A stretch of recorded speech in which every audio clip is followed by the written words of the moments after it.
Mais uma vez, agradecemos aos participantes do Abinitec 2021, Broadcast, Painel Inovação.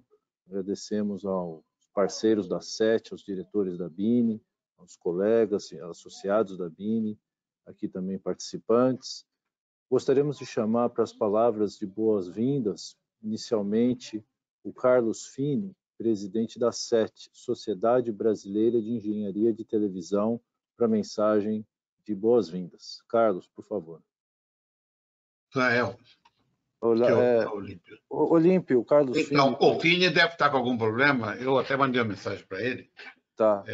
Mas eu, em nome da SET, enquanto ele não entra, eu realmente quero dar boas-vindas aí, todo esse grupo, toda essa iniciativa que é de expressão para o nosso setor, né, para as empresas, para os profissionais e pelos eventos futuros aí que a BINI, né, e a PEX promovem aí nas feiras, né, e que tem participação de players brasileiros, né. Então, para nós, essa retomada aí das atividades e das feiras é de muita importância, né, para o ano próximo e outros que virão.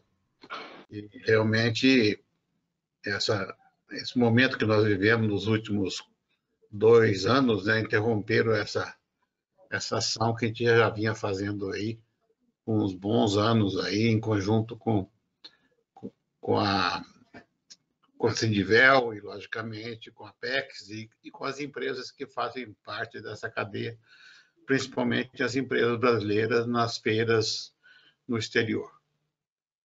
Mas vamos em frente. Obrigado aí pela participação dos colegas e empresas aderentes ao projeto. Muito obrigado, Bom dia. Olímpio Franco é diretor aqui na SET, né? Eu acho que o Carlos Fini já está nos ouvindo. Carlos, por favor. Bom dia, Israel.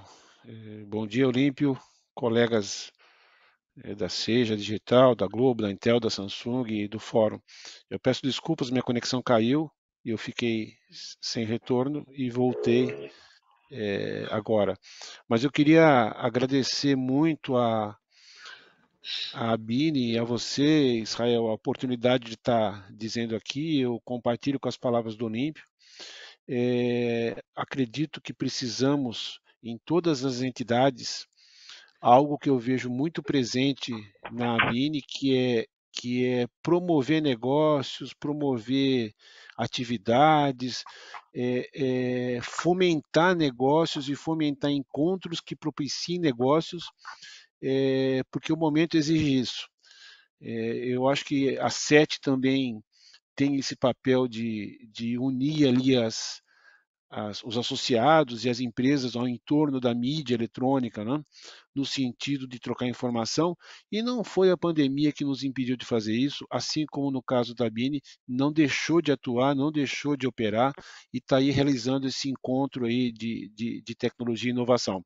Então eu queria ressaltar a importância nesse momento de que voltemos às atividades, a importância de entidades sérias, como todas que eu estou vendo aqui participante e obviamente também da ABINI, no sentido de estar fazendo algo, ok, da maneira virtual, mas está fazendo algo, e deixar a SET à disposição, porque sempre fomos parceiros, tanto nos eventos internacionais, ali intermediados pela Cidivel ou pela PEX, mas com participação importante da BINI, quanto com os eventos nacionais ali, teremos sempre espaço para trabalhar juntos e fazer alguma coisa. Acho importante esse momento em se movimentar, em fazer, em gerar negócios e gerar movimento para o mercado.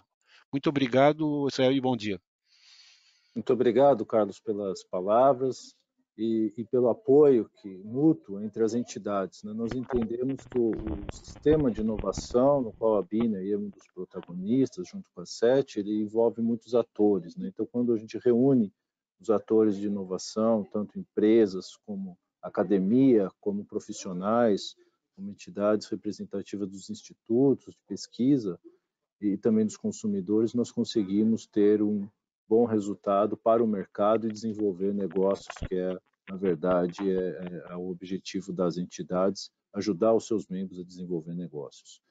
Para a gente começar a nossa sessão técnica, a gente chama o Francisco Pérez, é coordenador do grupo de infraestrutura da SET, para moderar o painel e apresentar os nossos especialistas, nossos amigos. Francisco, por favor. Bom dia, meus amigos. Bom dia, Israel. Muito obrigado pelas boas-vindas. Agradeço muito o convite da ABINE para participar dessa edição do ABINE Tech. É um prazer fazer parte aqui de um painel que trata de inovação em TV, de temas que estarão muito presentes aí no curto, médio e longo prazo. E nessa primeira 1h30 aí, nós vamos ter uma boa visão de como a TV vai evoluir nos próximos anos e como a indústria nacional vai participar dessa evolução.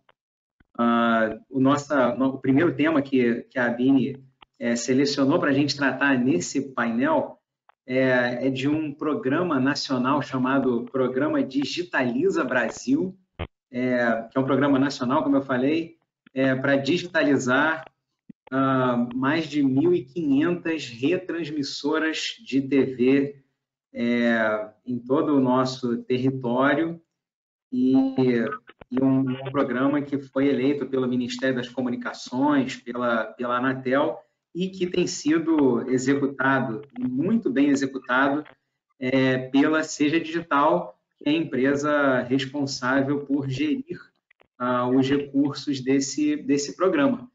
E no nosso painel de hoje, a gente conta com a ilustríssima presença do Dr. Gunnar Bedix, que é o CTO da Seja Digital, para mostrar quais foram os ganhos da indústria nacional e como que esse programa tem rodado e que certamente convida a nossa indústria aqui brasileira a participar dele. Então, Gunnar, por favor, cedo a palavra aqui a você e nos conte, por gentileza, como tem andado e como é que está esse programa hoje que a Seja Digital tem gerido. Muito obrigado, Francisco. Obrigado pelo convite. Obrigado, Israel, pelo convite. Parabenizar a ABINE pela iniciativa e também saudar todos os colegas que estão aqui nesse painel, né? Saudar o nosso presidente da SET, o Fini, Olímpio, e companheiros aí de longa jornada nessa trilha aí da TV digital, que tem sido muito próspera no nosso país, né? E talvez uma das mais, vamos dizer, dos maiores desenvolvimentos acontecidos aí no mundo nessas últimas décadas em termos da tecnologia de radiodifusão, né?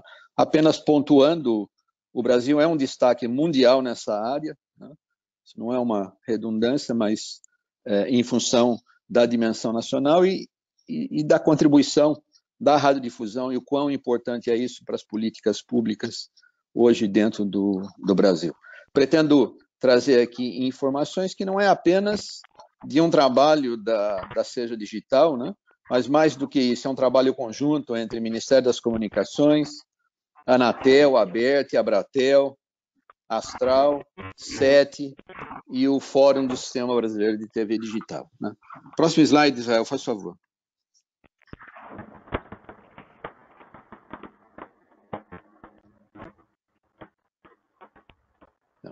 A EAD ela foi criada, né, a partir do leilão do LTE. Anterior, faz favor. Anterior.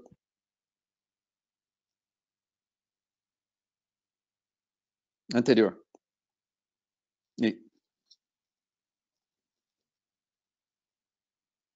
Acho que agora está ok. Agora está ok. Obrigado.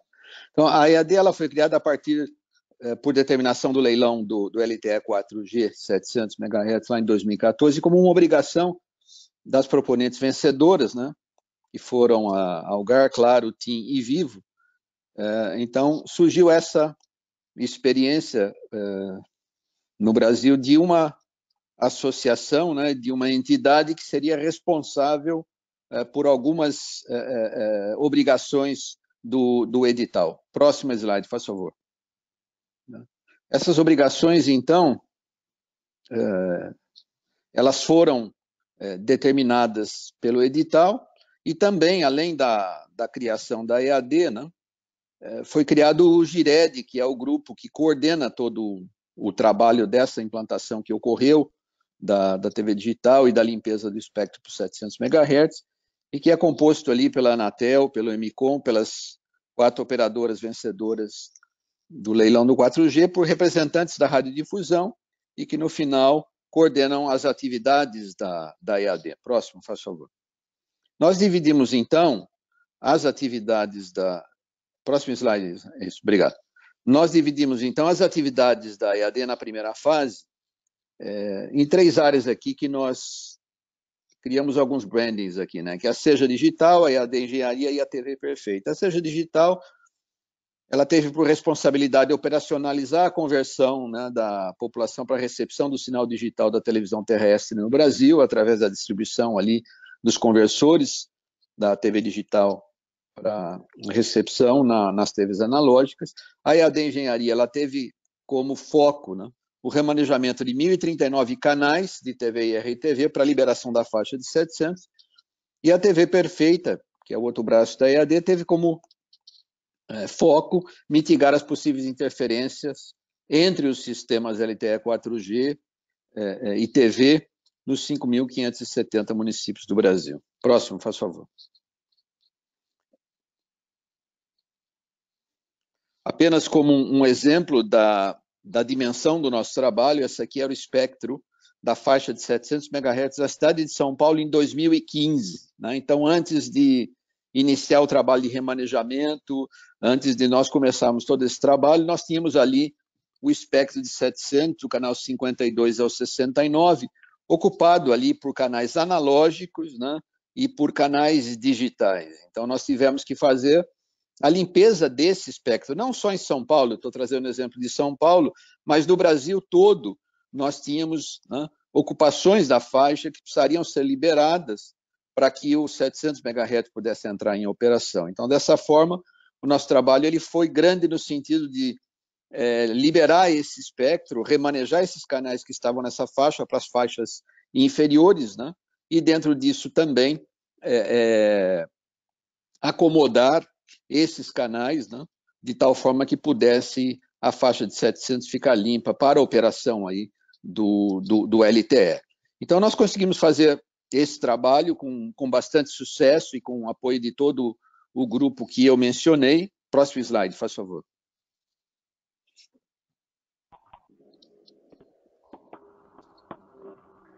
E assim, em 2018, né, nós tivemos um pequeno intervalo de tempo onde toda a faixa já estava liberada. Né? Conseguimos, assim, limpar o espectro como um todo e autorizar ali a entrada, então, da operação do LTE. Né? Então, aqui, esse foi um grande trabalho, principalmente na cidade de São Paulo, pela quantidade de canais e tamanho dos equipamentos e potência de transmissão existente naqueles canais. E, a partir daí, então, iniciou-se a implantação do LTE, nesse caso aqui na cidade de São Paulo, e em todos os outros municípios, conforme a liberação foi acontecendo. Próximo slide, faz favor.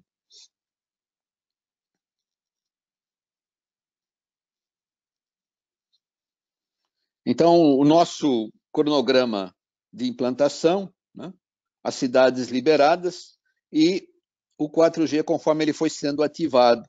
Então, olha, no segundo semestre de 2019, 18 meses antes da data prevista, o Brasil todo já estava com a faixa de 700 MHz liberada, né? E dessa forma, então, o 4G foi sendo implantado.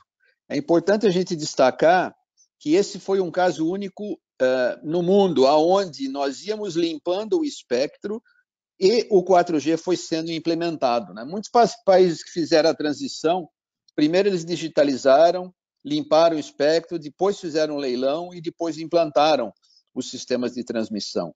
Aqui nós fomos acompanhando, né, par e passo, conforme as cidades estavam sendo liberadas, mitigadas, nós fomos fazendo a implementação do 4G e que continua até hoje. Nós estamos hoje com 4.867 cidades com o 4G já implementado no Brasil como um todo, né?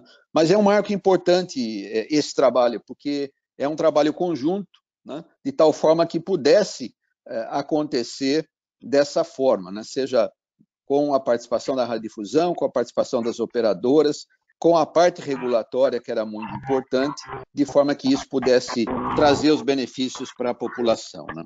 Próximo slide, faz favor.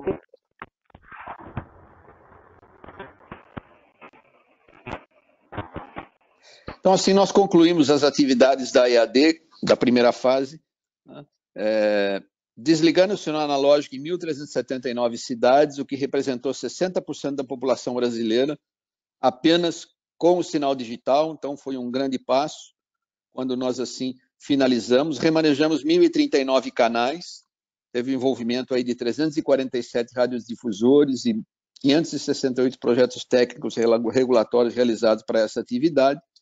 E, por fim, na parte de mitigação, 5.570 municípios liberados para a implantação do LTE 4G, 100% da população brasileira com possibilidade de acesso ao 4G, e cumprimos, assim, no final de 19, a nossa meta da primeira fase. Próximo slide, por favor.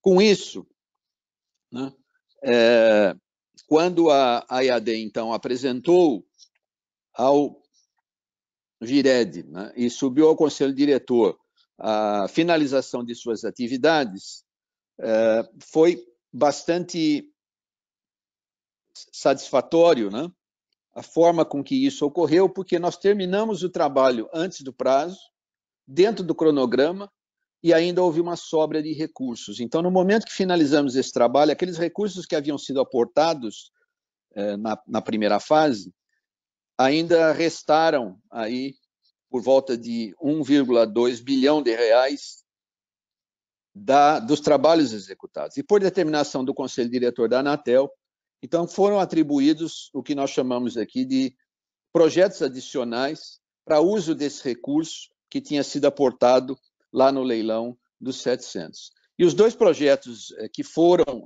escolhidos pelo Conselho Diretor da Anatel e também, vamos dizer, capitaneados ali pelo Ministério das Comunicações, foi o projeto Norte Conectado, que é levar a inclusão digital às pessoas que vivem na região da Amazônia. Então, uma parte de uma rede subaquática, né, de cabo óptico, lá na região da Amazônia, de um projeto chamado PAIS, que é o Programa Amazônia Integrada e Sustentável, está sendo realizada também pela EAD, né?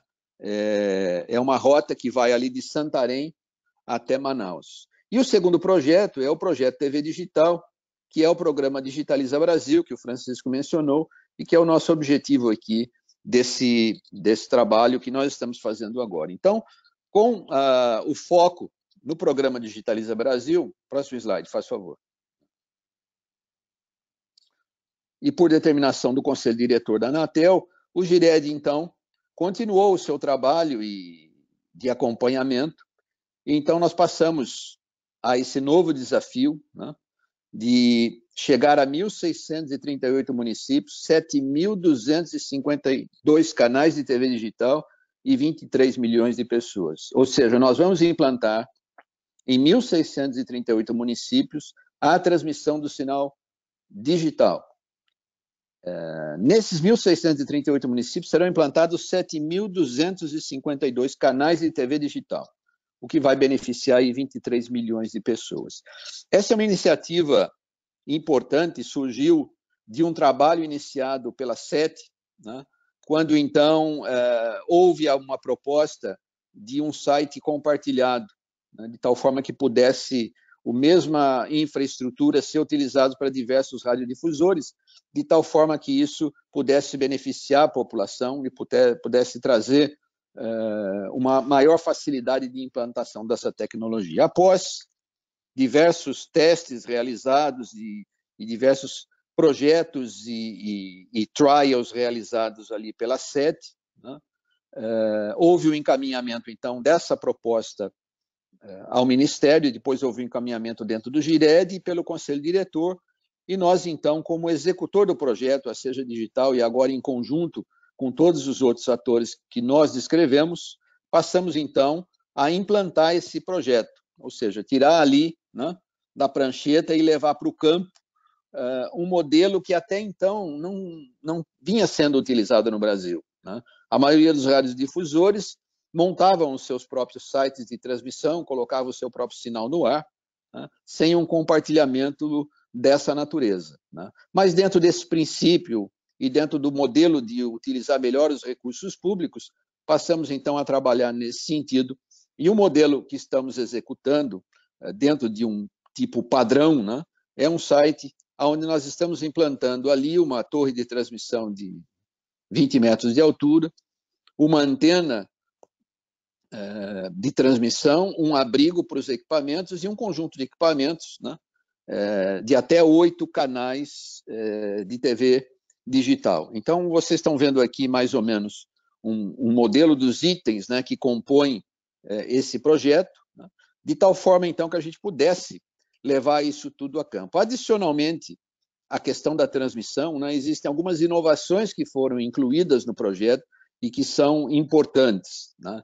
Tem uma questão aí do abrigo que nós estamos vendo, o abrigo compartilhado, tem uma questão da refrigeração desse abrigo, tem uma questão aí da telesupervisão e tem uma outra questão também do monitoramento de todos esses sinais do site de transmissão.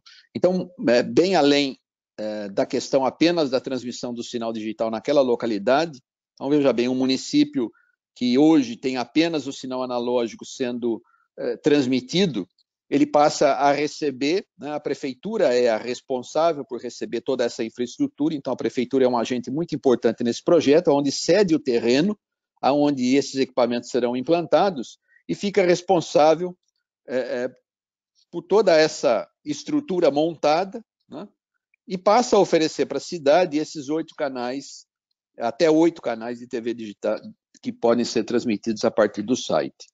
É um modelo padrão, alguns municípios têm um pouco mais de canais, mas a sua grande maioria nós chegamos aí até um número de 8 canais, né? Isso beneficia a população, que até então não tinha acesso ao sinal de TV digital, e junto com esse processo de implantação dos canais analógicos já existentes, ou seja, com a digitalização dos canais, também foram incluídos mais 2 canais, que é o canal da Astral, né, e é o canal da EBC. Então, dessa forma, a população daquele município passa a ter, então, acesso a uma quantidade de informação, uma quantidade de canais que até então não tinha. E mais do que isso, né, em tecnologia digital.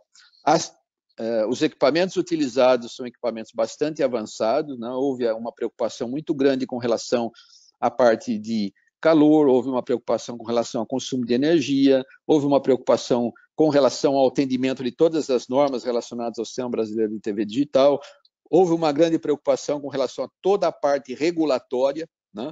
Então, esses são pontos importantes e relevantes, né, de tal forma que a gente entregue esse site operacional para a prefeitura com todos os canais licenciados, né, para os seus radiodifusores. Então, cada radiodifusor é responsável por seu canal, que vai estar sendo compartilhado dentro dessa infraestrutura. Próximo slide, faz favor.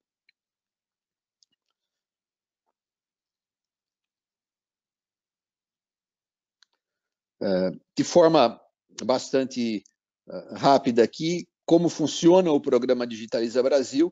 O Ministério das Comunicações publica um edital, onde ele faz o chamamento de um grupo de municípios, então, por fases, há uma manifestação de interesse desses municípios. Após a manifestação de interesse, há uma habilitação técnica e também regulatória, há uma qualificação dos municípios, é assinado um termo de adesão entre o município e o Ministério das Comunicações, e a partir daí nós passamos a fazer a implantação da infraestrutura, a ativação do site e, em paralelo, toda a parte regulatória, né? Desde o acompanhamento aí da consignação dos canais e, a partir daí, toda a parte de emissão do ato, projeto técnico, a parte final de licenciamento do canal. E entregamos, então, o site pronto, operacional, licenciado, né, para o município, de tal forma que, a partir daquele momento, ele comece a operar, né, trazendo todos os benefícios para a população. Próximo slide, faz favor.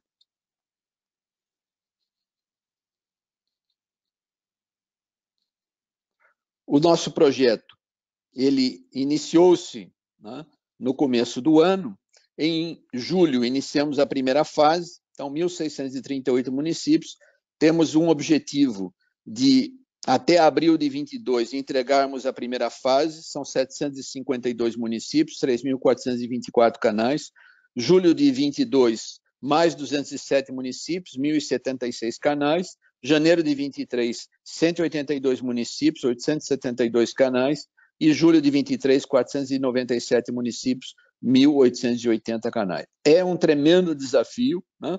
Estamos avançando muito bem, os grupos vêm trabalhando de forma intensa, com o apoio de todas as entidades que são partícipes desse projeto. Então, novamente, eu ressalto que o sucesso do trabalho que está sendo feito e o sucesso que nós estamos colhendo, ele advém dessa parceria e desse conjunto de entidades que estão se dedicando à implementação. Claro, com bastante dedicação da Anatel e também do Ministério para que isso possa ocorrer nesses prazos tão exíguos que nós estamos vendo aqui. Próximo slide, por favor.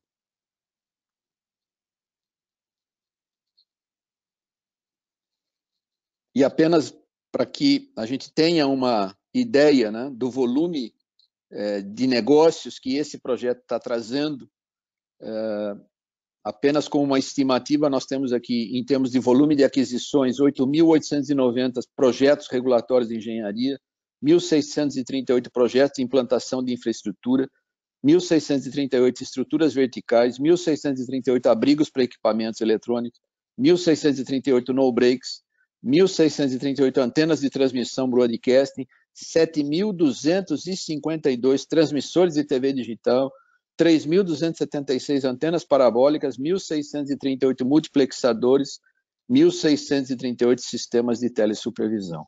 O que vai gerar alguma coisa aqui em torno de 700 milhões de reais em termos gerais aí de aquisições desse conjunto de itens que nós estamos vendo aqui, que a EAD deve realizar.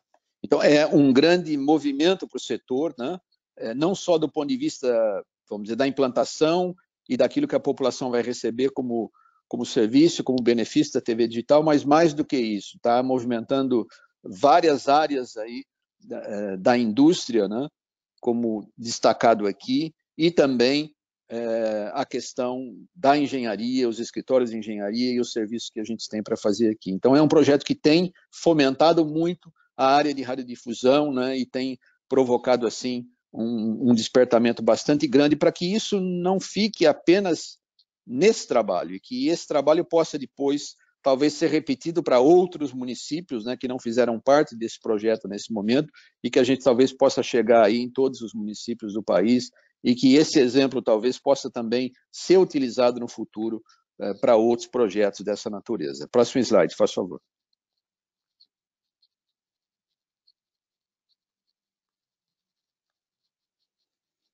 Esse é o site que nós inauguramos 3 semanas atrás, né? Foi o primeiro site finalizado na cidade de Tenente Ananias, no Rio Grande do Norte, apenas trazendo o modelo de como ficou, né? Então, aqui a gente teve uma parceria importante da prefeitura, né? Não só a colocação ali da torre, que nós estamos vendo, a colocação do abrigo. Cada radiodifusor instalou ali a sua antena parabólica para conectar o seu sinal aqui no site de transmissão, né? A prefeitura fez todo esse cercamento, montou esse local para que ficasse adequado para esse trabalho. As prefeituras têm participado ativamente desse processo e a gente vê que isso é muito bom, né? E traz uma questão importante, que é o envolvimento das pessoas no projeto. Não é alguma coisa que você chega lá apenas implanta e disponibiliza, mas desde o início, onde o local é verificado, a prefeitura designa pessoas para esse acompanhamento, e essas pessoas, técnicos ou especialistas, vão nos acompanhando, nos ajudando, e isso tem feito com que o município participe dessas etapas até o momento da entrega final, porque depois é ele que vai ficar com as chaves para a continuidade do serviço e para a manutenção. Próximo slide, por favor.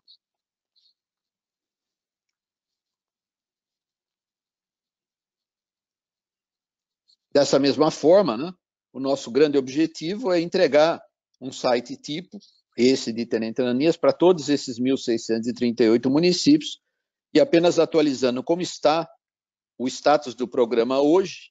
Como eu disse, iniciamos o trabalho em julho, nós já tivemos aqui 4 chamamentos públicos por parte do Ministério, 1.050 municípios dos 1.638 já foram convidados a participar do projeto, que representa ali 64%, né?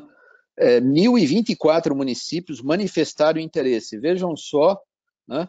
Nós temos aqui quase que 100% dos municípios interessados no projeto. Então, é um grande sucesso essa margem que nós estamos tendo aqui da resposta dos municípios em relação ao projeto, né? Ele se manifesta, ele oferece o local aonde isso vai ser instalado. Então, essa etapa, como eu disse, é importante, né? Desses 1.024 interessados, nós já habilitamos local para instalação em 530 municípios, é feita uma vistoria técnica, depois é feito também um teste de cobertura, nós chamamos de planejamento de cobertura, para verificar a disponibilidade do local, esse local ele se adequa, né? E é importante destacar aqui um trabalho muito grande que a SET fez ao longo dos últimos 2 anos, que precedeu todo esse trabalho, né? A SET, em conjunto com as suas entidades regionais e com os radiodifusores, já levantaram esses locais, coordenadas geográficas e o que tinha em cada um deles, que tipo de antena utilizar. Então, esse trabalho realizado pela SET, ele foi muito importante para antecipar, né, e para reduzir o volume de serviços que a gente teria no momento de escolher o local e também verificação da antena, né? Então, esse é uma demonstração de como esse trabalho acontecendo anteriormente possibilitou que a gente pudesse avançar dessa forma. Desses 530 locais habilitados, 233 nós temos como qualificados pelo Ministério, 215 termos de adesão já foram assinados e nós já estamos com a implantação em andamento nesses locais e temos já entregues a infraestrutura em 9 locais, né? E a estrutura de radiofrequência, apenas esse de Tenente Ananias, como eu disse, que foi o piloto que nós fizemos e que inauguramos aí algumas semanas atrás, né? Pretendemos, até o final desse ano, entregar 257 sites em operação, que é o resultado da fase 1.1 e o resultado da fase 1.2, né? Então, aqui eu encerro a minha apresentação. Novamente agradeço a todos vocês, o convite pelo Francisco, e fico à disposição aqui mais para frente para algumas perguntas ou debates. Muito obrigado, Israel. Muito obrigado, Francisco. Obrigado, Guna. Excelente apresentação. A gente teve algumas perguntas aqui no chat. Vou aproveitar aqui que o assunto está quente, Guna, se você não se incomodar, já podemos fazer algumas aqui. O Fernando Moura, que é da revista da SET, obrigado aí pela participação, Fernando, prazer ter você aqui no chat. Ele pediu aqui para atualizar aí qual é o montante, Gunnar, que você informou que a Seja Digital pretende investir aí nesse programa. O programa Digitaliza Brasil, né, como eu estava mostrando ali, em relação à implantação de todos esses sites, nós estimamos alguma coisa em torno de 700 milhões de reais, né, os recursos que vão ser despendidos para essa parte da TV digital. E esse investimento, como você mencionou na sua apresentação, uma grande parte, talvez quase todo, tem a participação da indústria brasileira, né? Acho que é um ponto importante aí que você mencionou, da indústria de transmissores, de antenas, que é uma indústria de tecnologia, né? E que participa. E aí eu vou aproveitar esse gancho aí para puxar uma outra pergunta aqui que veio do Israel sobre como que essa interação da indústria com a Seja Digital tem sido feita. Comenta para a gente. Eu acho que a gente tem uma oportunidade grande, novamente. O relacionamento com as entidades, ele é muito importante, né? Então, o Fórum do Sistema Brasileiro de TV Digital congrega ali diversos fabricantes que veem ali as oportunidades para poderem oferecer ou desenvolver os seus produtos, né? A SET é um outro fórum onde isso tem acontecido. E veja só, quando a SET começou esse trabalho, né, Francisco, em relação a pensar nesse modelo, né, quando pensou lá em fazer o primeiro local, né, o primeiro POC, né, que a gente chamou lá de prova de conceito, né, para isso, os fabricantes nacionais também começaram a desenvolver os seus produtos para essa aplicação. Então, não foi alguma coisa que surgiu a partir do edital ou a partir da aprovação de uma portaria ministerial, né? Mas eu diria que essas questões regulatórias foram consequência do trabalho desenvolvido anteriormente.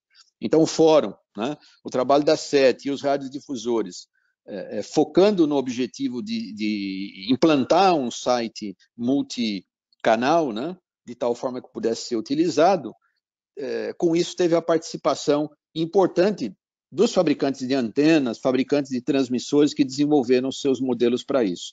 Acho que as duas grandes aquisições, Francisco, vão ser a parte de infraestrutura vertical e os transmissores, né, que representariam aí, talvez esses dois conjuntos, perto aí de 60% a 70% do valor do projeto, né?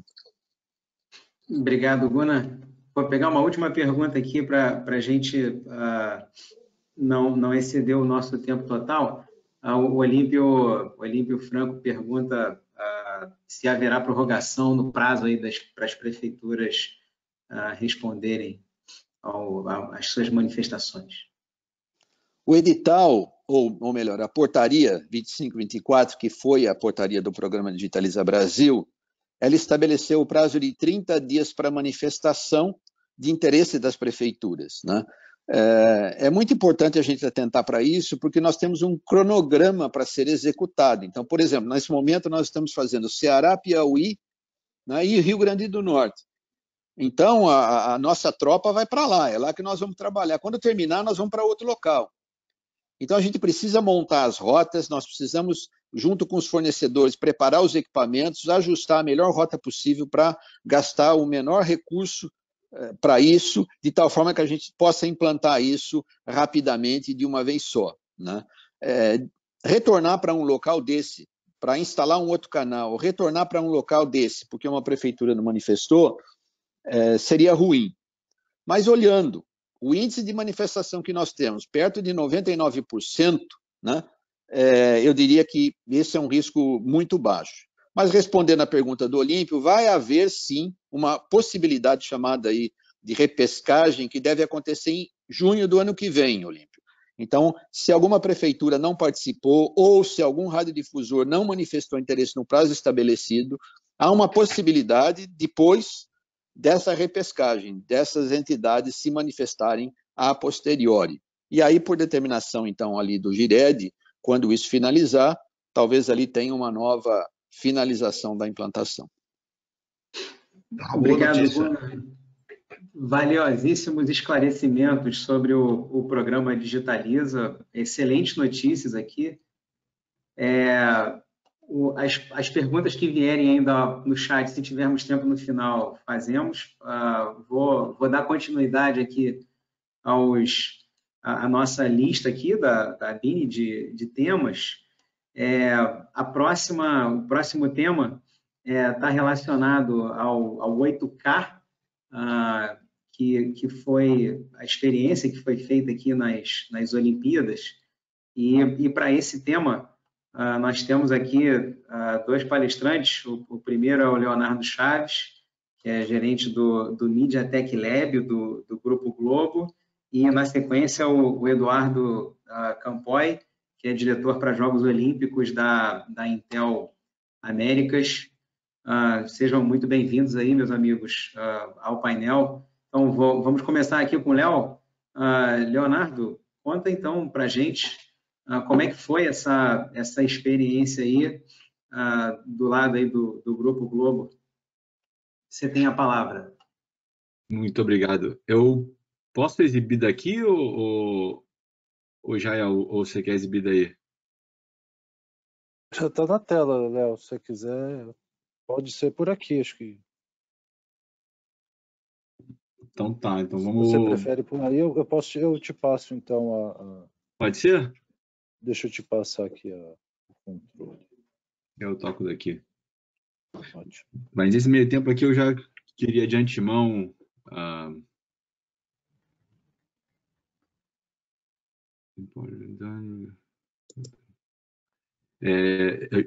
eu já queria de antemão agradecer muito aqui o convite do Israel. Acho que é uma oportunidade importantíssima da gente falar de um tema que aborda inovação. Acho que nesse contexto assim da radiodifusão, da tecnologia, né, de audiovisual, é super relevante para o momento, porque a gente engloba algumas coisas, né? A gente recente escutou aqui sobre o tema da TV aberta, dessa relevância que tem, né, o alcance no Brasil inteiro, super aderente à cultura do brasileiro. Agora a gente fala um pouco desse tema sobre o 8K, né, e vocês vão ver que foi uma experiência digital, né, mais no domínio do streaming ali, como uma forma de entregar esse tipo de conteúdo para o consumidor. E isso está aliado nesse momento, assim, essa potência da internet é importante para nos gerar muitas reflexões para um futuro, né? Acho que num futuro não muito distante, né? E a gente vai ter no próximo painel aí a TV 3.0. E, enfim, acho que a gente vai tocar sim nessa relevância da internet, seja na capacidade de entrega de conteúdo, seja na dinâmica de novos negócios, né? Então, essa construção do futuro da TV passa assim por inovações, tanto no ambiente da TV aberta quanto na internet. Deixa eu ver se eu consigo compartilhar minha tela aqui.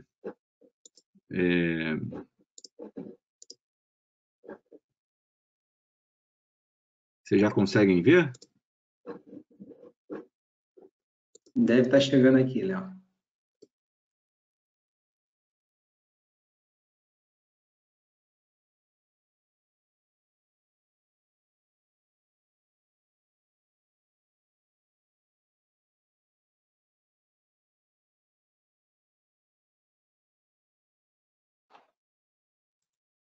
Léo, a gente ainda não está vendo a sua tela. Bom, eu vou pedir então a gentileza para você exibir daí. Então, eu não consigo exibir daqui, infelizmente, mas vamos lá.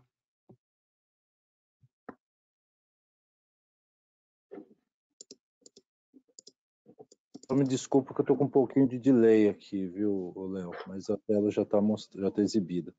Sem problemas. Então, vamos lá.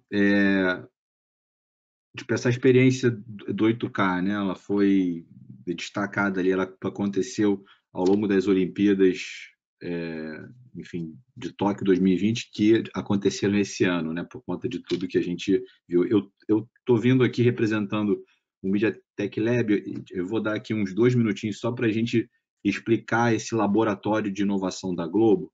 Se você puder ir mais um. A gente tem alguns direcionadores aqui, tá? Um deles é de acelerar a inovação em produtos, então a gente olha assim para o portfólio de produtos que a Globo tem e tenta incluir ali, seja funcionalidades novas ou experiências novas que aumentem ou engajamento ou algum tipo de benefício para o consumidor.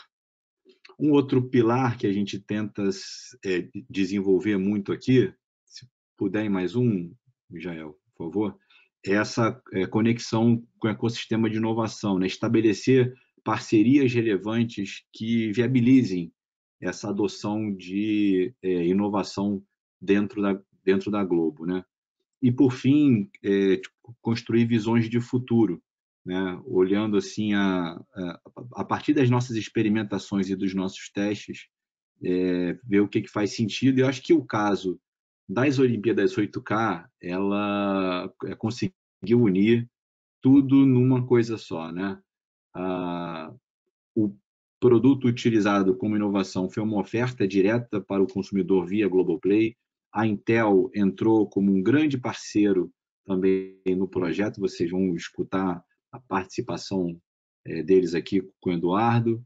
E o 8K tem ali, carrega na nossa essência, a nossa aposta que sim, deve ser um formato a ser possível a sua produção e distribuição como assim um limite, né, da nossa resolução. Eu vou pedir aqui a gentileza para o Israel ir mais um, por favor.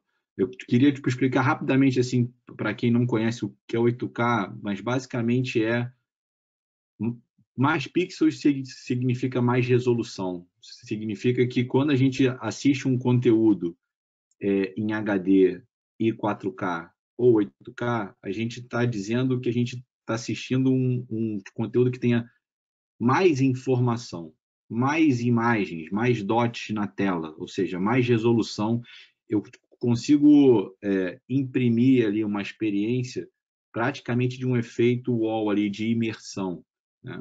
Onde de fato, né, acho que uma imagem lúdica que pode ilustrar isso aqui é o efeito de abrir a janela ali, né? Ou seja, eu trago quanto mais resolução, eu trago mais realismo para a experiência de assistir TV. Então, indo mais um aqui,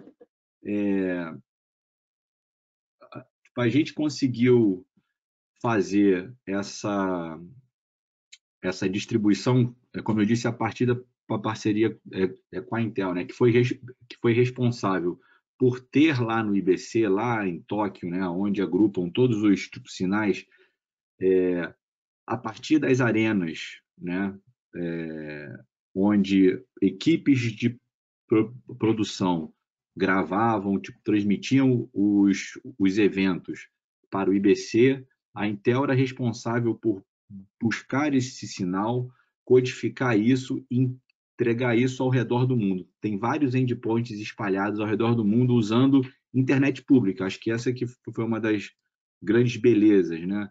A gente não usou nenhuma rede privada, não teve satélite. Quem faz muito evento aqui conhece as restrições. Não foi um link ponto a ponto de fibra ótica. A estrutura aqui foi usada através de internet pública, e um desses endpoints, um desses pontos de entrega era na Globo, lá no nosso laboratório. Vai mais um, por favor. Esses foram todos as 7 modalidades que foram capturadas e transmitidas ao vivo em 8K, e era importante destacar ali a operação um pouco da Intel, que tinha uma operação de live streaming, ou seja, simultaneamente quando o evento acontecia lá no Japão, em alguma arena, isso era transmitido ao vivo pela internet para todos esses endpoints, e também tinha uma operação de replay. Às vezes o evento era gravado e retransmitido em seguida. Então a gente tinha ali desde badminton, judô, natação, tênis de mesa, atletismo, vôlei e algumas partidas de futebol mais voltados aí para o final lá das competições, né? E no total, os responsáveis por essa produção eram a NHK e a OBS, né?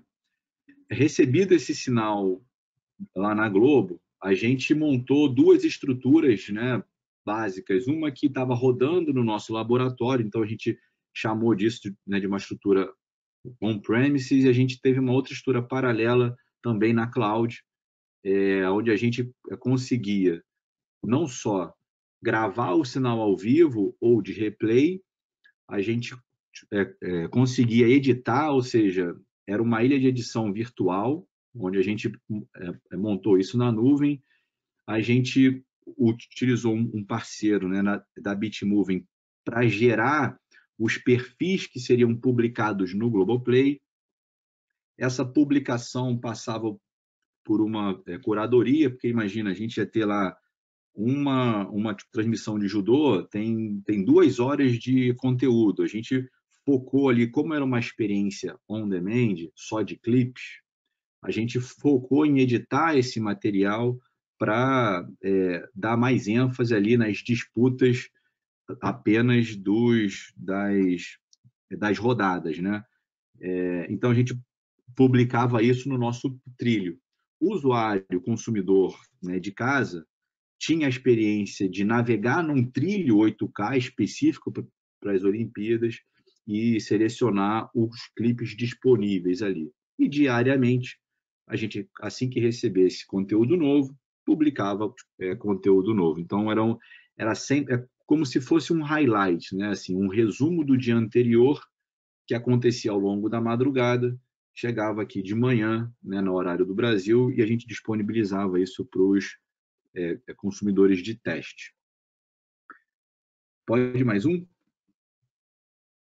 Esse seria o nosso por setup do laboratório. Acho que um dos grandes eventos.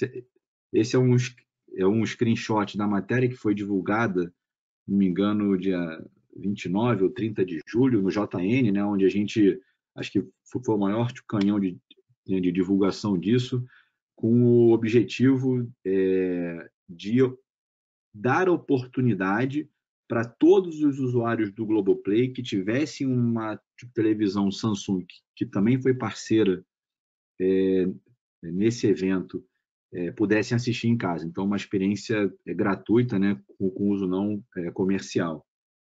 Se a gente for mais tem um videozinho que eu acho legal compartilhar com todos, que mostra um pouquinho aí de como que era a experiência do usuário, né? Então, o usuário navegava ali no app do Globoplay até achar...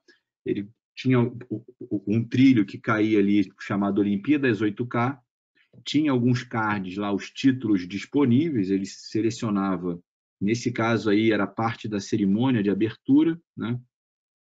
Esse título já estava, enfim, publicado lá e, obviamente, né, super dependente da banda larga.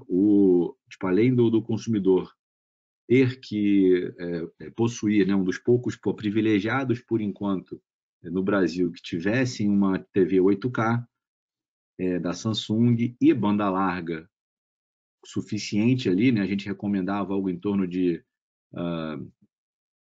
um pouco próximo de 80 megabits, 100 megabits por segundo, estaria disponível para consumir. Aí é um exemplo lá, a gente viu um pouco da cerimônia de abertura, a gente está vendo agora um pouco da natação, e de fato são imagens assim belíssimas. Tem uma que não me sai da cabeça, que era numa disputa de judô, não sei se vocês vão lembrar, uma judoca, ela usava a lente, né, a lente de contato, a lente caiu, né, no meio do tatame, lá no meio da luta, e ela foi pegar a lente, procurar lá a captura do 8K, conseguiu ver a lente no chão, né? Ela encontrando a lente e colocando no olho por conta do altíssimo nível de detalhe que tem esse tipo de imagem. Podemos ir mais um?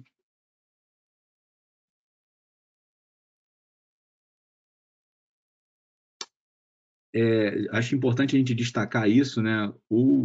A gente fez a escolha por ofertar isso dentro do produto Globoplay, que carrega aí um histórico, né, de vanguarda em inovação também. Então, ele foi usado como esse canal de distribuição para os consumidores. Essa oferta foi direto para casa.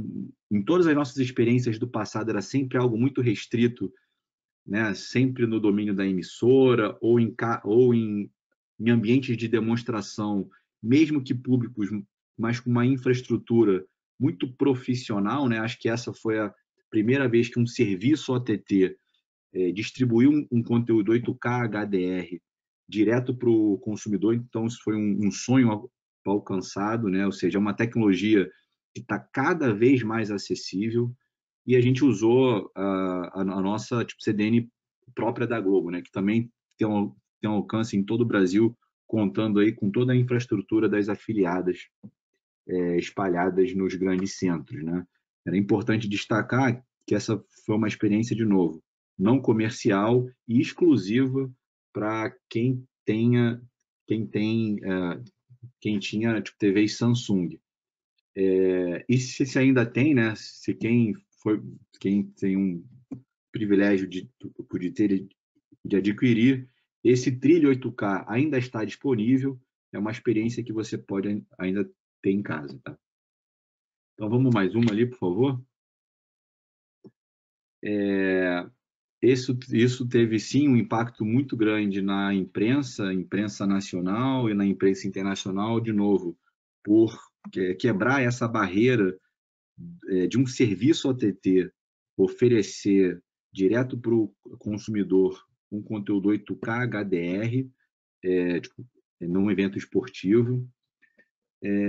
A gente teve oportunidade, se puder ir mais um, por favor, vocês viram aí algumas matérias tanto em veículos nacionais e internacionais. Essa aqui eu destaquei uma pela relevância do caso, né? Acho que foi importante, porque isso traz algumas reflexões para o futuro. O fórum também fez uma demonstração dentro lá com a equipe do Ministério das Comunicações. Acho que foi um impacto importante, de novo, né? Tentando juntar todos os agentes, né, importantes nessa construção do futuro. E esse futuro ele não nasce de repente, né? Se você puder ir mais um, Israel, por favor. A gente, ao longo dos últimos anos, né, olhando aí para TV aberta e formatos, a gente vem testando e experimentando esse futuro, né? Aí eu não vou talvez entrar em muitos detalhes, mas desde a época lá do HD, a gente usa esses eventos, esses grandes eventos, seja da Copa do Mundo, né, ou das Olimpíadas, que tem esse conteúdo mais plástico e atraente assim, para o consumidor, para experimentar novos formatos. Então, desde o HD, em 98, passando ali pelo 4K na Copa do Brasil, né? A gente também fez teste, já testa o 8K há algum tempo, em eventos como Carnaval. As Olimpíadas do Rio, né, de 2016, foi um grande case de teste, onde a gente validou uma primeira versão de distribuição 8K pelo ar, ainda com muitas restrições, né? Em 2021, a gente conseguiu viabilizar isso direto para a casa do consumidor, né? O que já foi uma quebra de barreira enorme. E a gente está olhando aí para os próximos eventos, né? Seja nas Olimpíadas de Inverno agora, de Pequim, em 22, seja para a Copa do Mundo, que acontecerá no final do ano, né? Em dezembro, também de 22, ou as Olimpíadas de Paris. São sempre grandes oportunidades. Isso é que eu acho que é uma mensagem que a gente tem que deixar. E falando aqui dessas próximas oportunidades, não só o 8K, mas outros formatos, pensando em conteúdos também volumétricos ou conteúdos que explorem outro tipo de imersão, né? Então, a gente tem usado isso para experimentar. Eu queria agradecer muito, de novo, aqui ao convite, aos parceiros aqui, NHK e a UBS, foram responsáveis pela produção, né? A Intel, que foi a viabilizadora disso, sobre o aspecto de acesso ao conteúdo, né? E também a Samsung, que colocou as TVs 8K à disposição e nos ajudou muito na implementação desse player nativo do Globoplay, que está disponível na plataforma deles. Com isso, eu fecho aqui a minha fala e me coloco à disposição aí para as perguntas que podem ocorrer em breve. Muito obrigado, Léo. Excelente aí a apresentação, muito legal, né? Ver como é que o 8K já está evoluindo, que já deu para receber na casa dos usuários, isso é fantástico. A experiência que você contou aí da lente da Judoca caindo no chão e o 8K poder, né, pegar esse evento muito interessante. Vou tentar fazer aqui 2 perguntas rápidas, por conta aí do nosso tempo. A primeira aqui, o Fernando pergunta se a gente tem uma ideia de quantos usuários acessaram essa trilha. Você tem dados do volume desse acesso? Tenho sim. A gente, aí de novo, né, são os poucos privilegiados no Brasil que têm essas TVs 8K. Hoje, a gente teve ali de base algo... Tipo, a gente só tipo, dar um recorte aqui. No início das Olimpíadas, a gente fez um acesso restrito a usuários internos da Globo, para justamente validar se a CDN estava entregando ou não. Observa que é um teste de toda a cadeia, né? A gente fez um teste, seja da transmissão do conteúdo, um teste do parceiro de cloud que pudesse codificar os diversos perfis, um teste da própria plataforma do Globoplay e um teste da CDN, né? Que precisa ter a capacidade suficiente de distribuir esse conteúdo para diversos usuários. Hoje a gente teve algumas dezenas, tá? Isso não chegou a 100 usuários no Brasil. Legal, obrigado, Léo. E o Roberto aqui, vou encerrar as perguntas dessa parte. O Roberto Martins, obrigado, Roberto, pela tua participação. Pergunta aqui se você tem uma ideia de quando que o 8K se torna uma realidade comercial, assim. Acho que a pergunta dele é saber quando que esses eventos ficam mais frequentes e quando que a gente teria uma trilha assim de produção, né? A gente entende a relevância desse formato. A gente tem feito muitos esforços para produzir mais conteúdos em 22, né, de novo. Esses grandes eventos que devem acontecer se, enfim, a gente superar essa crise pandêmica sanitária que a gente vive. Sim, por exemplo, além do carnaval do Rock in Rio, né, que acontecerá no segundo semestre, tem a Copa do Mundo, sempre olhando para esses eventos e tentando disponibilizar esses conteúdos, né, de forma experimental ainda na trilha do Globoplay. A gente faz alguns outros testes internos de produção de jogos esportivos. Tivemos capturas de jogos de futebol já em 8K, mas observa que não é só um desafio da câmera ou da unidade de produção. A gente fala também das unidades de pós-produção, estações de edição, de colorimetria, enfim. Existe uma cadeia enorme que será impactada em termos de equipamento, né? Então, acho que cada tipo de conteúdo, isso vai ter um desafio, né? Na dramaturgia, a gente ainda não tem nenhum plano oficial, mas a gente tem esse foco nos eventos esportivos em caráter experimental. Obrigado, Léo. Obrigado mais uma vez aí pela participação, pelos esclarecimentos. Vamos dar continuidade a esse tema do 8K nas Olimpíadas com o Eduardo Campoy, que é diretor para Jogos Olímpicos da Intel Américas. Eduardo, conta para a gente aí como é que foi a contribuição da Intel nessa iniciativa. Você tem a palavra aí. Maravilha. Eu posso compartilhar minha tela aqui? Tem algum problema? Fiz algumas alterações. Se eu puder compartilhar, melhor. Eu vou te passar então, Eduardo. Você alterou a sua apresentação, né? Tá, joia. Vamos ver se eu consigo compartilhar. Ok, você já está com autorização. Tá? Tá ótimo. Maravilha. Conseguem visualizar ela? Sim. Sim, a gente está vendo a tela. Estamos vendo no modo do PowerPoint, né? Maravilha. Bom, primeiramente, queria agradecer ao convite que vocês fizeram para a Intel, agradecer aos parceiros e a todos aqui presentes. O Léo já deu uma excelente explicação, um overview bem claro do que foi feito, mais sobre a ótica, obviamente, do usuário e qual é a participação da Globo e de outros parceiros nesse projeto. Então, eu vou meio que argumentar algumas das colocações que foram bem feitas pelo Léo. Rapidamente, só para vocês terem uma ideia, a Intel, ela desde Pyeongchang, da Coreia do Sul, a gente tem sido um parceiro junto ao Comitê Olímpico, junto de outras empresas que vocês conseguem visualizar na tela.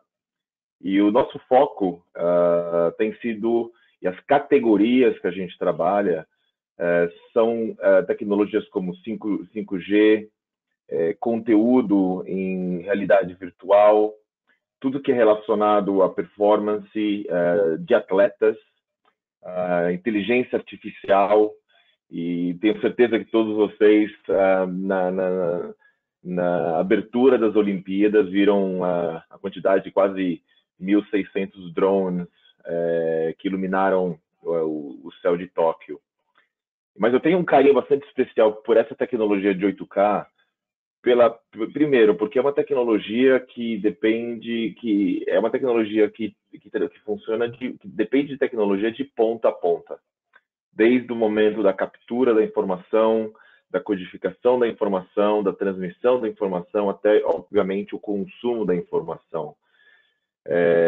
Eu acho que um ponto que o Léo colocou, que é extremamente correto, utilizando um canal público diferente de utilizar uma fibra ou satélite para poder fazer a transmissão. Eu acho que esse é o grande diferencial desse projeto em específico. Ao mesmo tempo que é uma grande oportunidade de levar essa informação, levar essa imersão de 8K para o usuário final, trouxe uma série de desafios tecnológicos que o time técnico da Intel teve que trabalhar em conjunto com os parceiros para que a gente pudesse ter uma baixa latência, uma ótima resolução, e tanto para a transmissão ao vivo, quanto para a transmissão gravada. Alguns dados que eu acho que é interessante todos entenderem, quando a gente quando a gente muda de uma transmissão de 2K para 4K, a quantidade de pixels ela aumenta em 4 vezes, o que é razoável. Quando a gente fala de uma transmissão de 2K para 8K, o tamanho do arquivo aumenta em mais ou menos 200 vezes. Então, imagina, a gente fez, durante os Jogos de Tóquio, a gente capturou 416 horas de transmissão ao vivo ou gravada, o que gerou aproximadamente 5 petabytes de informação. Então, imaginem como que a gente vai fazer uma transmissão disso utilizando meios públicos, a nuvem, com uma latência baixa. Então, existem 4 principais pilares para a transmissão em 8K. Desde o momento da captura da informação, utilizando equipamentos especializados, a transmissão dessa informação para servidores locais, para que possa ser feita a codificação, para reduzir bastante, obviamente, o tamanho do arquivo. O upload dessa informação para os serviços de nuvem, e a gente usou um parceiro local. E a distribuição desse sinal, obviamente, nesse caso, a gente transmitiu para os sites da Intel. Então, todos os sites da Intel, Oregon, Chandler, Malaysia, todos os sites da Intel receberam, e a gente, com a parceria com a Globo, a gente fez a transmissão desse sinal também para a Globo, como o Léo comentou, para distribuição pelo Globoplay. Então, esses são os 4 principais pilares, indo um pouco mais técnico para as pessoas entenderem um pouco mais. Aqui é um exemplo da captura do sinal nos estádios, nos eventos que o Léo comentou. A gente utilizou a última tecnologia de processadores de servidores, né, de um servidor com 4 processadores, com 112 cores, para que a gente pudesse fazer essa codificação. A transmissão a gente fez através de um canal de 1 GB para a nuvem, aonde disso foi distribuído através de um outro canal de 1 GB para que pudesse ser feito a recodificação e a distribuição. A gente utilizou workstation, e com essas workstations a gente conseguiu fazer a transmissão. Para ter uma ideia, quando a gente fala de sinal ao vivo, a latência chegou no máximo, para alguns casos, para alguns sites da Intel, em 20 segundos. Em outros casos, a gente conseguiu uma latência do ao vivo para o real de 4 segundos. Então, isso com 8K, com 60 frames por segundo em alta definição. Então, isso é interessante para vocês entenderem que não foi utilizado um cluster de servidores, não foi utilizado nada além da tecnologia que já está estabelecida como meio de comunicação.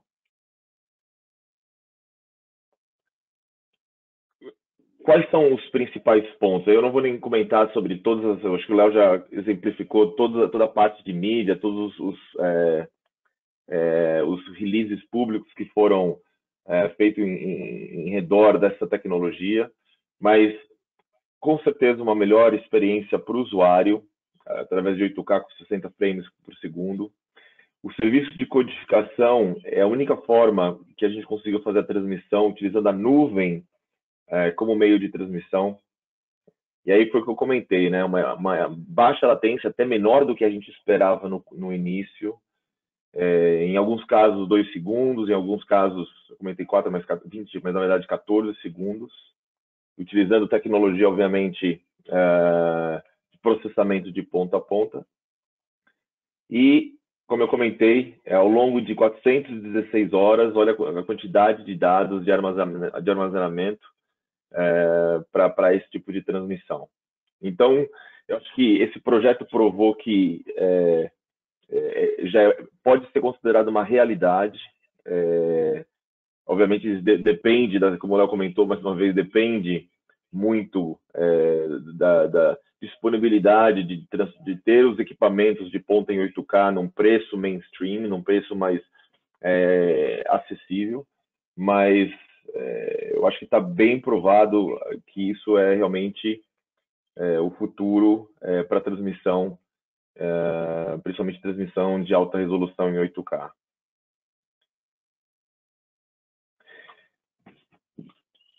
Eu acho que o exemplo do Léo, eu tenho um slide bem parecido com o que o Léo mostrou. Eu não vou poder entrar em muito detalhe, né, do futuro, mas já está sendo testado como a gente pode ter essa tecnologia de 8K em cima de tecnologia 5G. Em Tóquio, um projeto interessante que foi feito também, a Intel em parceria com alguns parceiros, a gente já conseguiu fazer alguns designs de câmeras de alta resolução, não em 8K, em 4K, utilizando um módulo na câmera de 5G.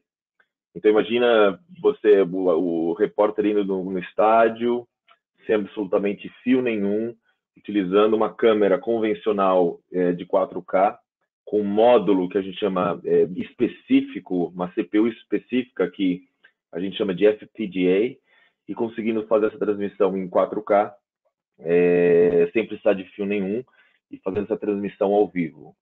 Então, isso é um potencial futuro, poder ter designs de câmeras em 5G. E outro potencial futuro é continuar trabalhando com tecnologias de 16K. Então, algumas coisas podem acontecer nas Olimpíadas de Beijing, não está tudo fechado ainda com o governo. E, obviamente, Paris também é um foco da Intel. Então é isso, acho que esses são os principais pontos. Se alguém tiver alguma dúvida, dessas tecnologias que eu e o Léo comentamos. Fiquem à vontade e eu retorno a palavra para você, Francisco. Legal, fantástico, Eduardo. Muito interessante saber como é que a codificação é feita, né? Quais foram os endereços que foram recebidos. Excelente apresentação, parabéns. A gente já está avançando aqui no horário. Eu vou partir para o próximo tema que a gente tem, que é a TV 3.0. Para esse tema, a gente conta aqui com a presença do Luiz Fausto, que é coordenador do módulo técnico do Fórum SBTVD.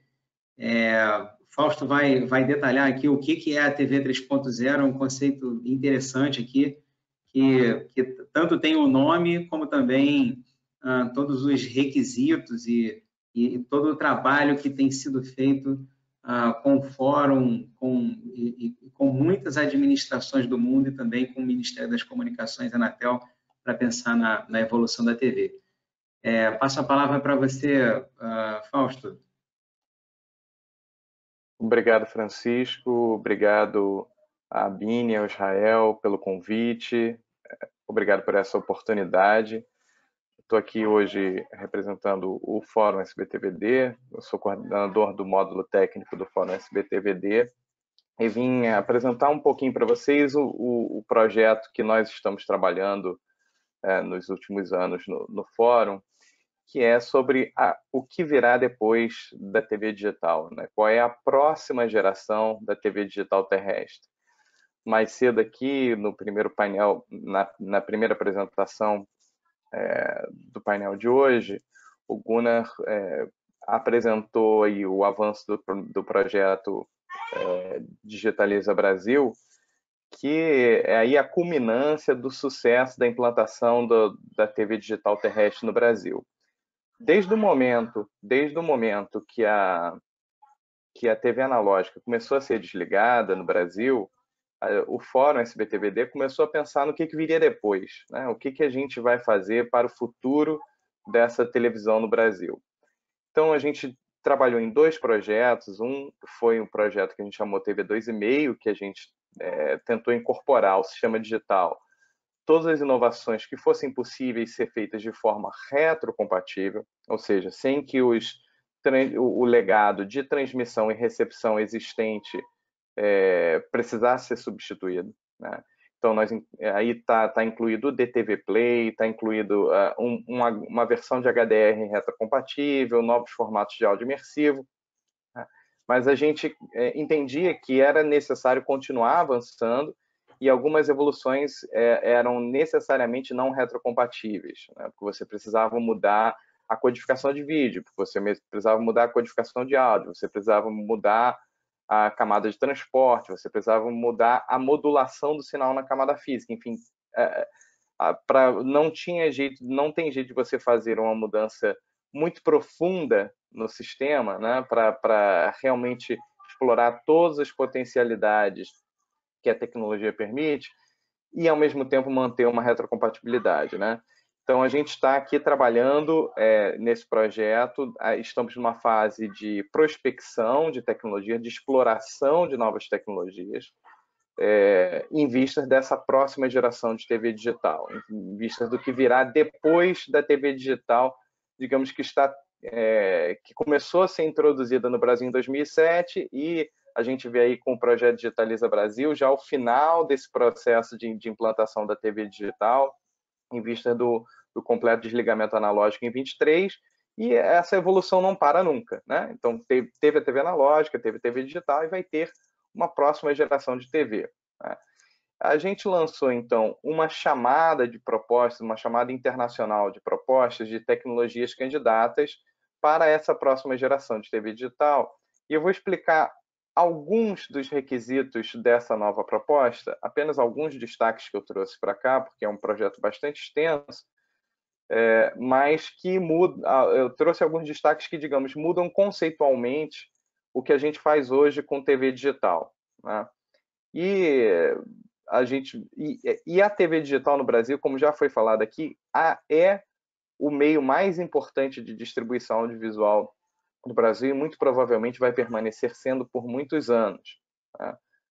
Então, em que esse novo projeto seria conceitualmente diferente da TV digital que a gente tem hoje? Que novos paradigmas ele traz? Então, o primeiro diz respeito a como a gente vai transmitir o sinal aberto pelo ar. Então, o requisito básico aqui é que a gente aumente a segmentação geográfica do sinal.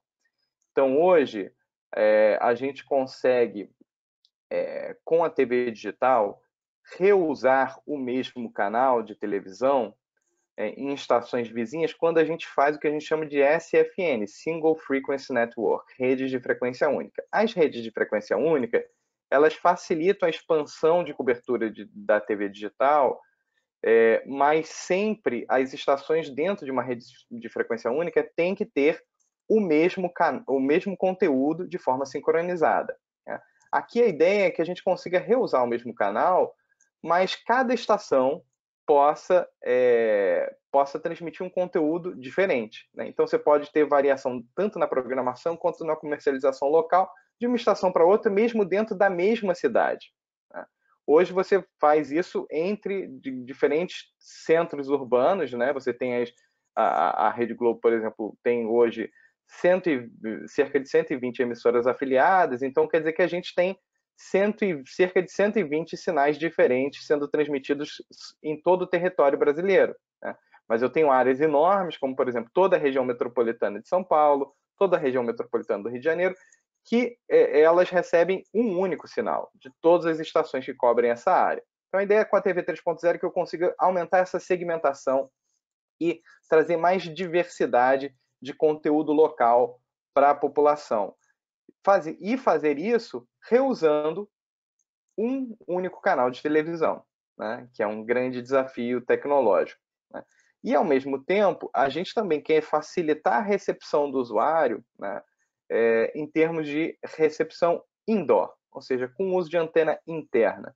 Hoje, só quem mora perto de uma estação transmissora de televisão consegue receber o sinal com antena interna, porque a rede não foi planejada para recepção indoor, foi planejada para recepção outdoor. E, claro, tem alguns pedaços, né, da sua área de cobertura que tem uma intensidade de sinal suficiente para funcionar com a recepção indoor. A ideia é que a gente já planeje o novo sistema para que ele, em toda a sua área de cobertura, funcione com recepção com antena interna. Então, são algumas das modificações, digamos, na camada física, né, da transmissão do sinal pelo ar, que seriam conceitualmente diferentes da TV digital atual.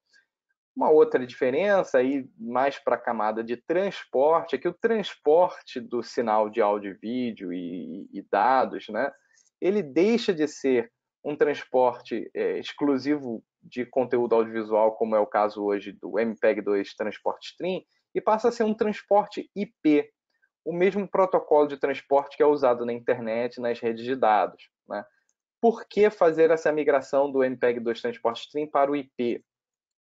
Para facilitar aí a fusão e a harmonização dos conteúdos entre o ambiente broadcast e o ambiente broadband.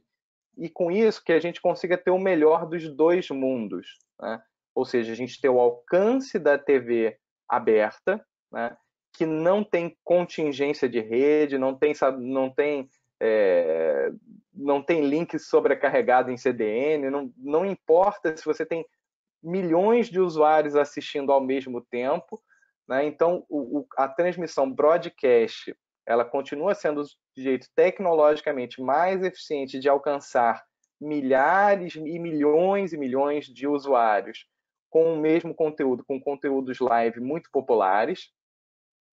E, ao mesmo tempo, as pessoas também estão adquirindo os hábitos de consumo de vídeo sob demanda, consumo de conteúdo personalizado, para o qual a melhor forma de entrega é a internet. Então, se a gente consegue unir, né, e fazer uma transição transparente e suave entre o conteúdo que é super popular, ao vivo, transmitido para milhões de pessoas ao mesmo tempo pelo ar, e o conteúdo que é para você, individual, na hora que você quer, no dispositivo que você quer, né, sob demanda ou live, né, mas que é mais de nicho, mais personalizado, e se a gente consegue fazer uma costura, né, transparente, imperceptível, ali você consegue comutar entre esses dois mundos. Então, para isso, o transporte dos sinais da TV digital terrestre vai passar a ser IP.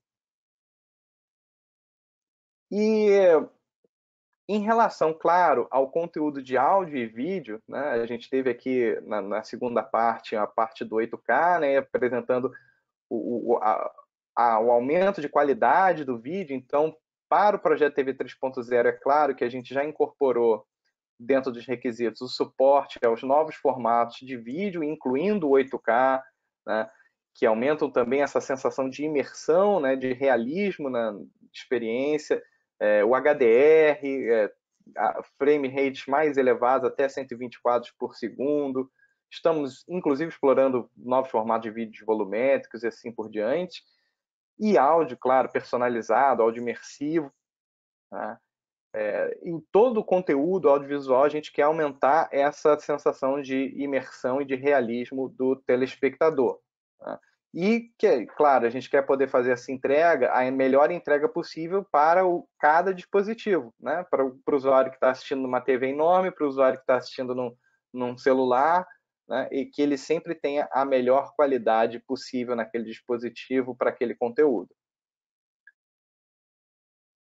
E a outra mudança, digamos, conceitual aí da TV 3.0 é que a gente deixa de navegar em canais, né?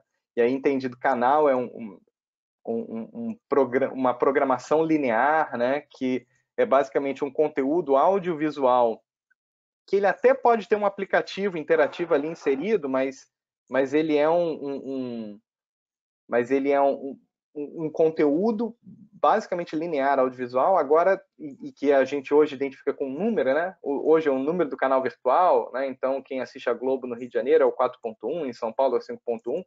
A ideia é que essa navegação deixa de ser por canais e passa a ser por aplicativos, né? E esses aplicativos, então, fazem o gerenciamento do que a gente chama de camada de apresentação, né? Eles são responsáveis por exibir o conteúdo audiovisual que pode estar vindo ora pelo ar, né, no caso dos conteúdos mais populares e ao vivo, ora pela internet, no caso dos conteúdos personalizados e sob demanda. Bom, como é que a gente chega lá nesse futuro pretendido aí para a televisão digital? Eu já adiantei que em 2020, em julho de 2020, nós lançamos um Call for Proposals, uma chamada internacional de propostas. Nós recebemos, para esse chamado internacional de propostas, nós recebemos 36 respostas de 21 organizações diferentes ao redor do mundo. Né? Depois, para a fase 2 de teste e avaliação, que eu vou falar um pouquinho mais, a gente consolidou em 30 tecnologias candidatas. Então, aqui, só a título ilustrativo, eu trouxe quem são as tecnologias candidatas que nós estamos testando para a camada física, o Advanced ISDBT, o ATSC 3.0, o 5G Broadcast, o DTMDA, para a camada de transporte, o Route Dash, o SMT, o MMT, tanto a versão do Aribe quanto a versão do ATSC.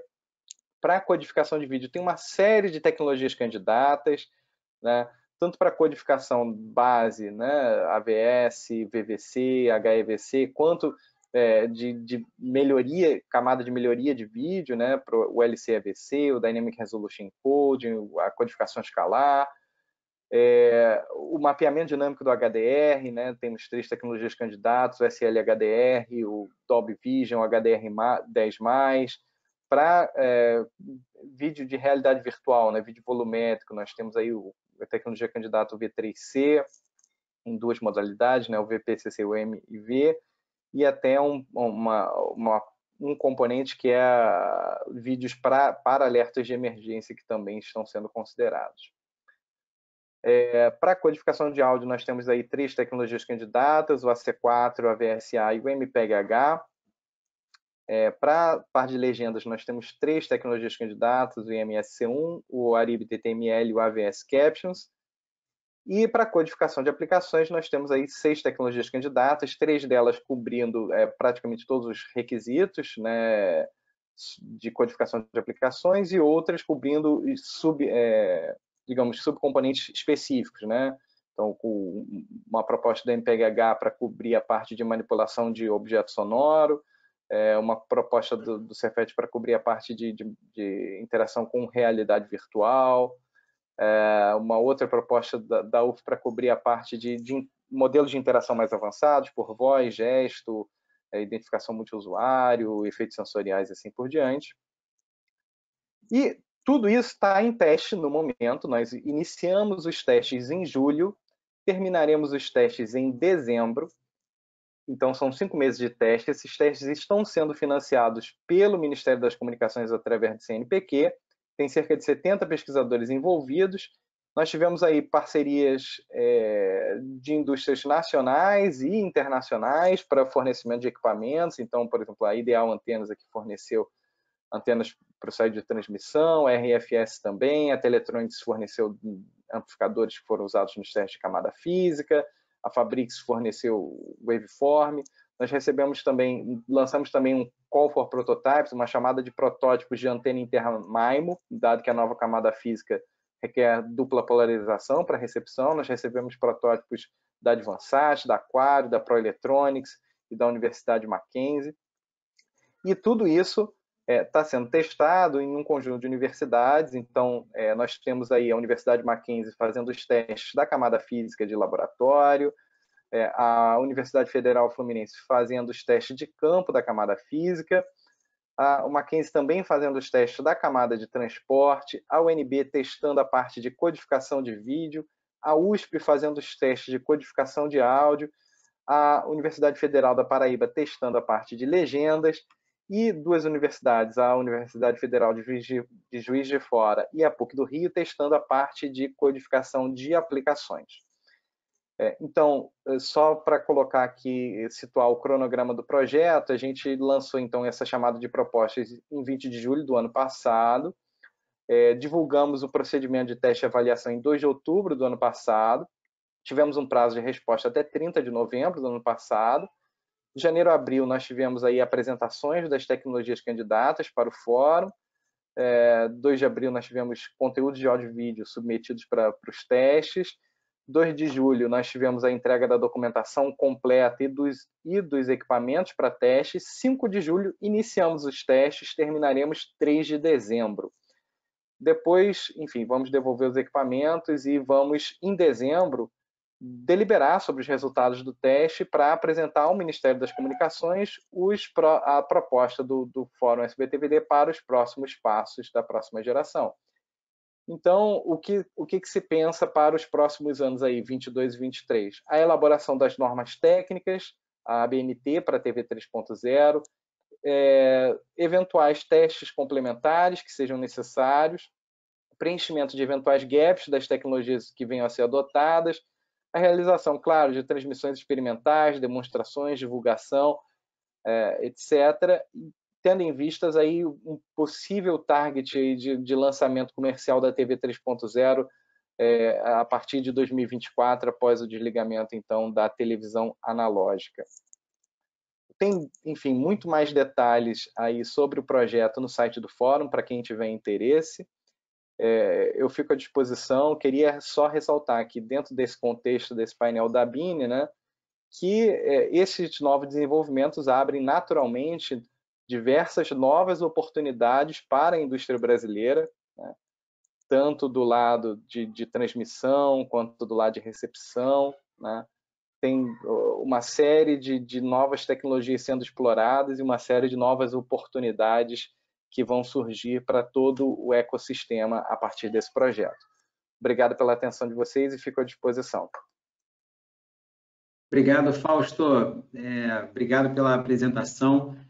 Eu acho que é interessantíssimo ver quantas universidades brasileiras estão participando desse projeto.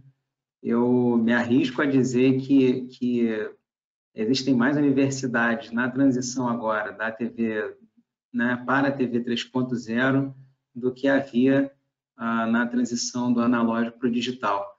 Acho que as associações, os fóruns estão mais fortalecidos e se a TV digital deu muitas oportunidades para a indústria se desenvolver. Eu acho que permanece essa força na TV 3.0 também. Estou acompanhando aqui o chat. Acho que não temos mais perguntas sobre esse assunto.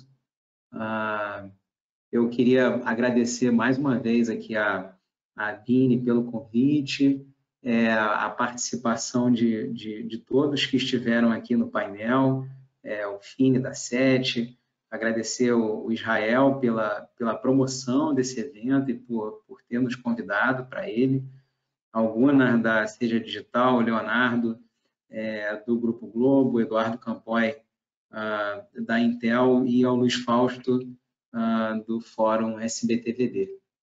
Meus amigos, muito obrigado aí pela participação de todos que fizeram perguntas, que comentaram, que estiveram com a gente até agora, até o meio-dia e 46, e passo a palavra aí para o Israel da Bini.